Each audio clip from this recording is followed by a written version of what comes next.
over 13 years ago now. It's taken a lot of growing but to accept the fact that maybe this was God's will. Maybe her crossing over was because I feel like I'm much more effective in ministry than the role I'm at now. I felt like I was a good pastor. I loved my people. They loved us. So we worked hard at it. But I feel like this is my calling, really. And kind of always has been. I just had to get here. Welcome to the R3 Ministry Network podcast. We are excited to have you with us today. We're equally excited to have with us Jerry Whitley, the founder of the Guardian Financial Group. Jerry, I met back at a conference back in June. I had a discussion with him about some of the things he does, and I thought, we got to have Jerry on a podcast. He's got something that is going to be of great interest to pastors and a terrific help to pastors. And so I'm not going to take Jerry's spiel. I'm going to let Jerry tell you what he does and how he can help pastors. And for many of you, this is going to be new information. For others of you, you may be familiar, but may not be taking full advantage of what's available to you. So, Jerry, welcome to the podcast today. We're so delighted to have you and honored to have you with us today. If you don't mind, give us a little bit of an introduction and tell us some of the things that you offer there at Guardian Financial. Thank you very much, Greg. It's my privilege and honor to join you today. And we share a little bit about who we are and how we got to where we are. So the beginning of my story is I was a pastor for 28 years. And I chose very early in life and often regretted that decision to be a tent maker. I chose to be bivocational, even though my churches grew to where they could easily support. It was just a decision I had made early on. You may not agree with that doctrinally, or you may, but it's just a choice that I made. No, I got it. I work with a lot of pastors. Now, you did that for all 28 years? You were all 28 years. Yes, okay. Right. Literally never took any money from our church. I'll talk about it probably later in another broadcast, but I did overfund my tithe so I could receive some housing allowance. But other than that, I never received any income from our church. And I wondered why. But I was fairly entrepreneurial. And as a young pastor building churches and growing churches, I was also involved in financial services in a very meaningful way at the macro and the micro level of how, money is created and how bonds are made and, even how companies go public, that sort of thing. Let me hold you for a second. Is that something you got in early as a tent maker, pastor? So you've been kind of exposed to this world for some time, it seems like. Before 9/11, I could go, and you can't do it now, but you couldn't get in with a bulldozer. But before 9/11, I literally would go to New York, go to Wall Street, and I would walk down the street and talk to investment bankers. And you can't even get in the buildings now, but they let me in because of my Southern accent. I literally had them say, we just want to hear you talk. So non-threatening. And I made some great friends and helped, if a city was going to put in a sewer system or build some new roads and they needed a bond issue, I could help them fund that until the improvements were done. And then it helped issue the bond and get them sold and that sort of thing. So I had a lot of experience there. But then 2005, it was February the 19th, about a little after 1 o'clock in the afternoon. My wife had a couple of tests. She just didn't feel good. She said something was wrong. And so she had some mammograms and things, and they had come back negative. And another part of my life, I love athletics, and I played competitively. I played in basketball leagues till I was 50 years old. And so I was playing in a league with a surgeon, and his name was Scott. And I said, Scott, my wife's had 2 different tests, and they've come back negative, but she just feels like something's wrong. And would you just do an exploratory biopsy? And he did. And I'll never forget, he came in on February 19th and said, Jerry, it's cancer, and it's the worst kind. And I remember asking him, will she be alive 5 years from now? And he said, I don't know. That was his answer. And the reason it was so bad is it wasn't a tumor. It was like a pepper shaker. It was just little spots of cancer. You couldn't go in and take it out. So that I don't know about 5 years from now was almost prophetic, because it was like 5 years and 10 minutes. It was February 19th, 5 years later. A little after 1 in the afternoon, she passed away.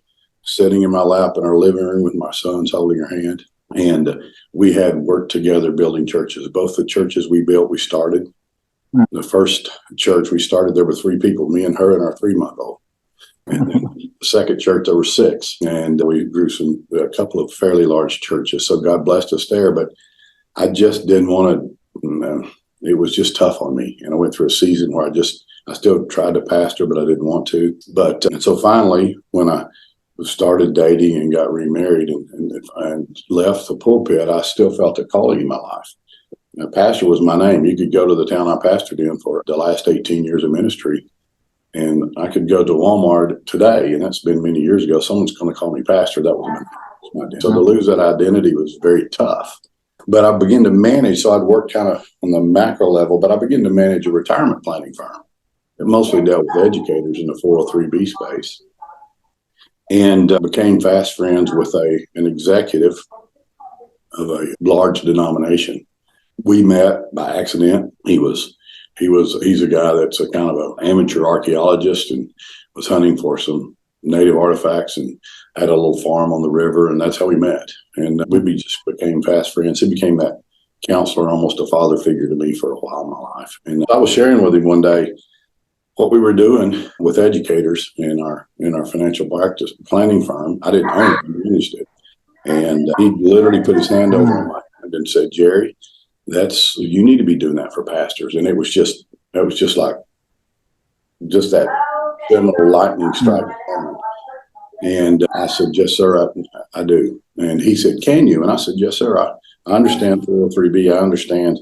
I've been a pastor. I sort of get pastoral income," and how wrong I was. I began to dig into it. I spent all the money I had left. I spent 2 years traveling around the country, learning from attorneys and CPAs. What I really learned is most of them don't know. And I just gave myself to it. So that was in 2012. So we took our first client in February of 2014, our first ministry clients.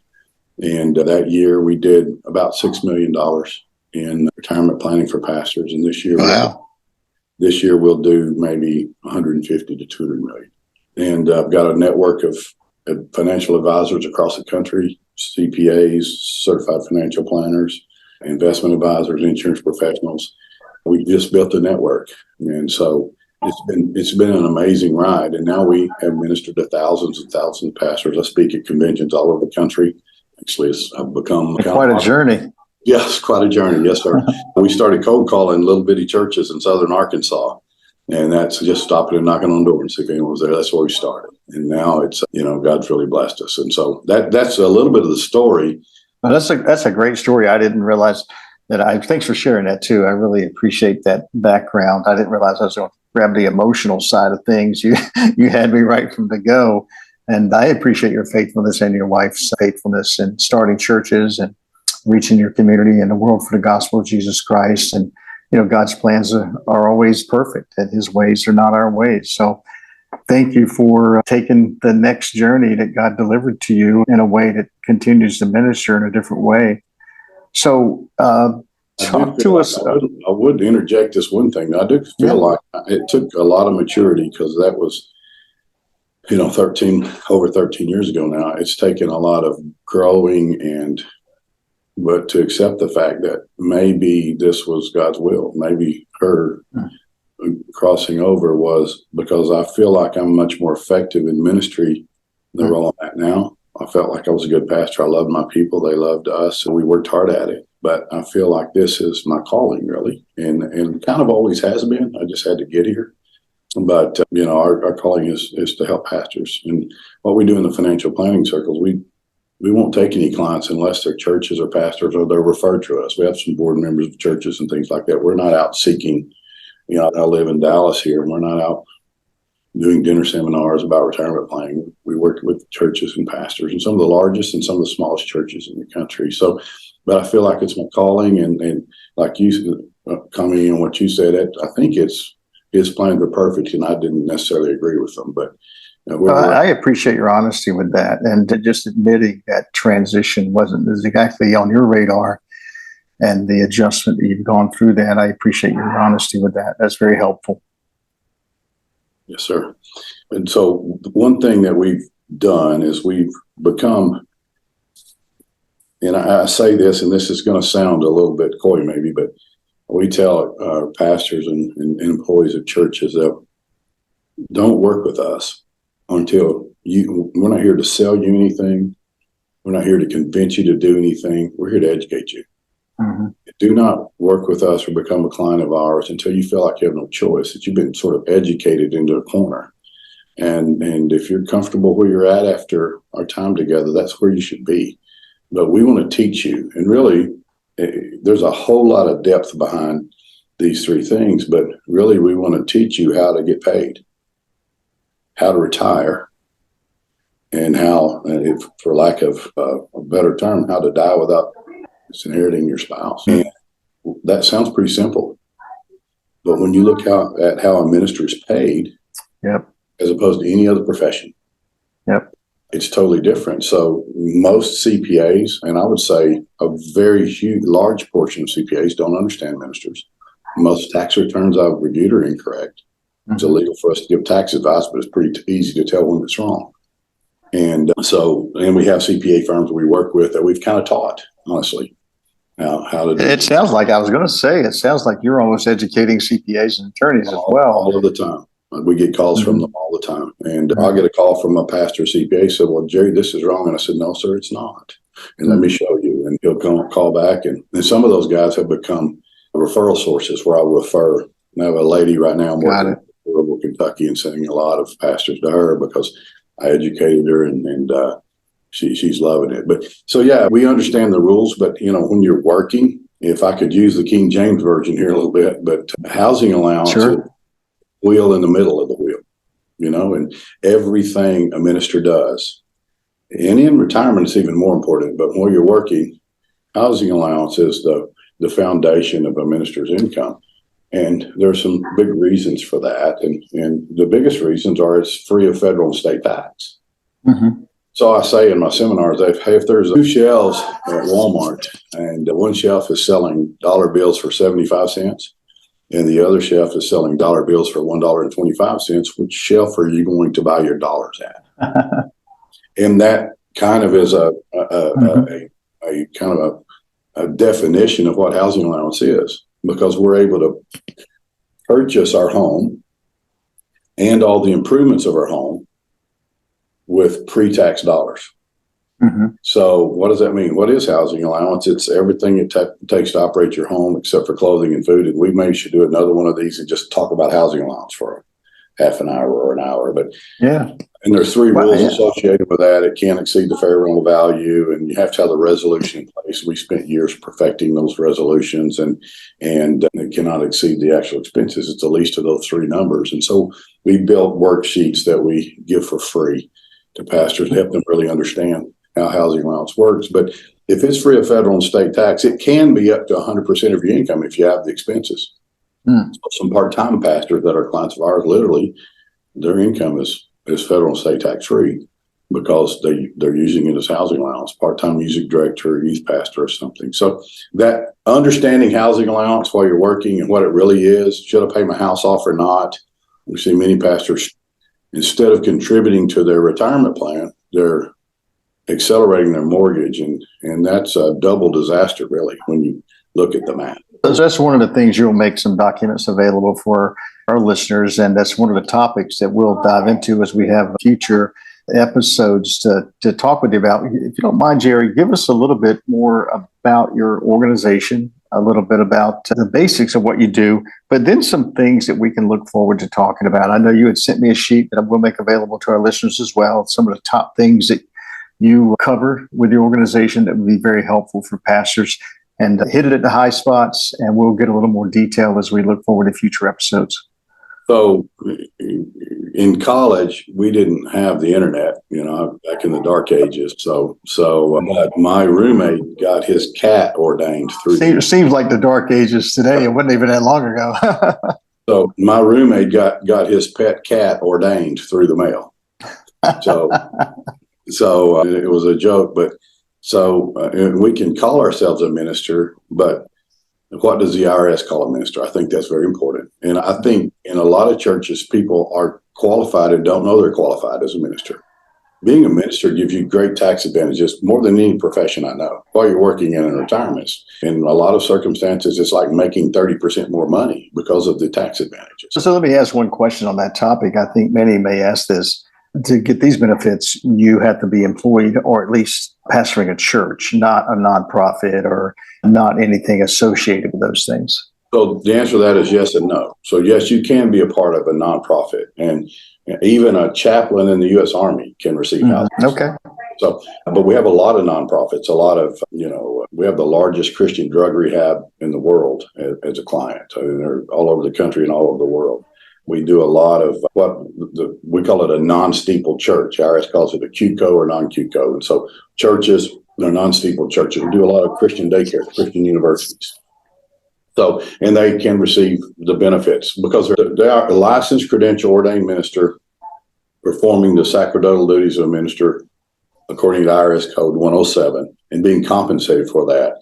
Then if you fit into that, whether you're a part of a church or a 501c3 or even you're a traveling evangelist, for instance, there are things that can be done that make your opportunities within the IRS Code different than the other profession. Great. Thanks for clarifying that. I look forward to more details on that as we look to the future and some other topics that you had sent to us that we'll make available.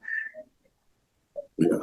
Well, so we have a lot of times sometimes we'll do a breakout session at a conference and I've got 30 minutes and sometimes I have 2 hours. So when I have the longer periods of time, sometimes we have a workbook about the 5 mistakes that most ministers make.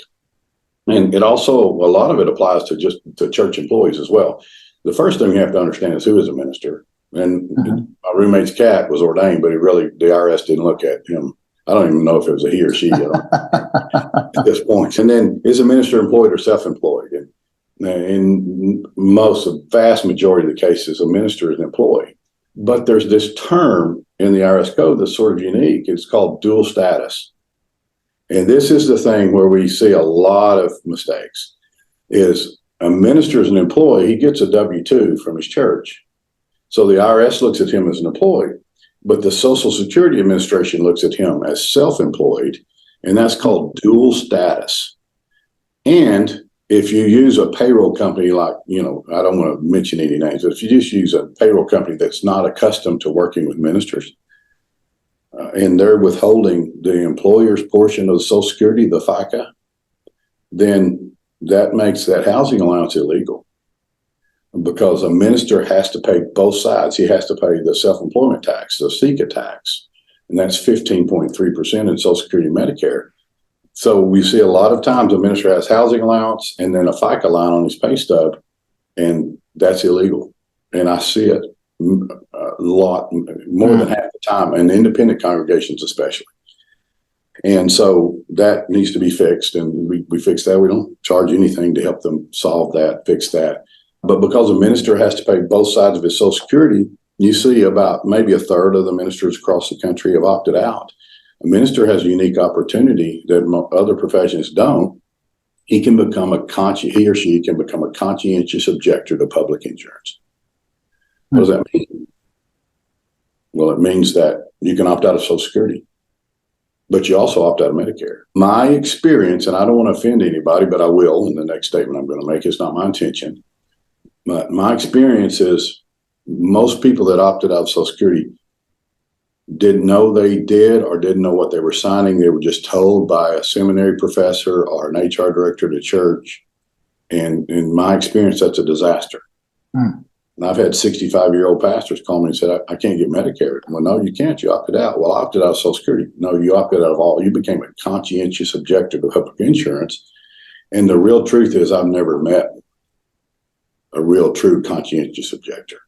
But I've met a lot of ministers that opted out. Well, you're speaking to many that we know are in that situation today, or they're going to be confronted with it very soon. And it is an element of, and I know it shouldn't be, but reality says it's an element of worry for them.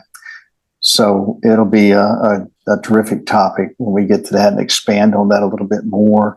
You also talk about housing allowance. You talk about some tax advantages. You talk about some things for Social Security. You also get into retirement and some other big things to talk about as we look forward to it. Yes, sir. So to finish the Social Security discussion, we can help them get enough quarters of contribution in non-ministry income, and we'll charge for that. So if you opt out of Social Security, it's not the end of the world. We can help you, and we're not going to charge you to help. So there is hope.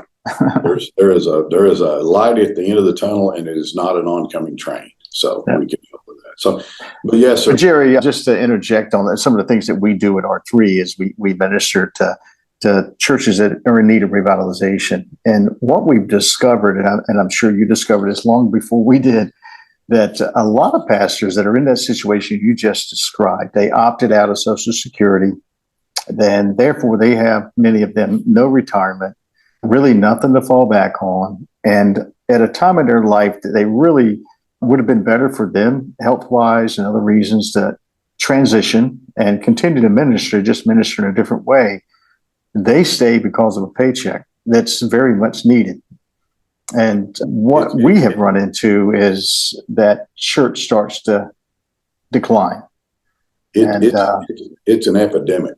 It's not just occasionally. I was hoping you wouldn't use that word, but I know it's got to be. And I could start crying literally talking about it. Now, I talk to ministers in that situation every day. I talk to churches that are dying, ministers that are dying.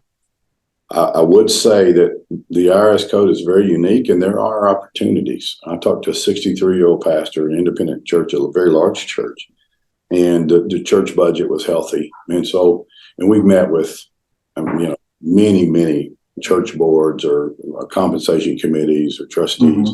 And okay, you want to transition to the next pastor. You probably don't want him pastoring when he's 80 years old or 85 years old. And he probably doesn't want to be, but he can afford not to be.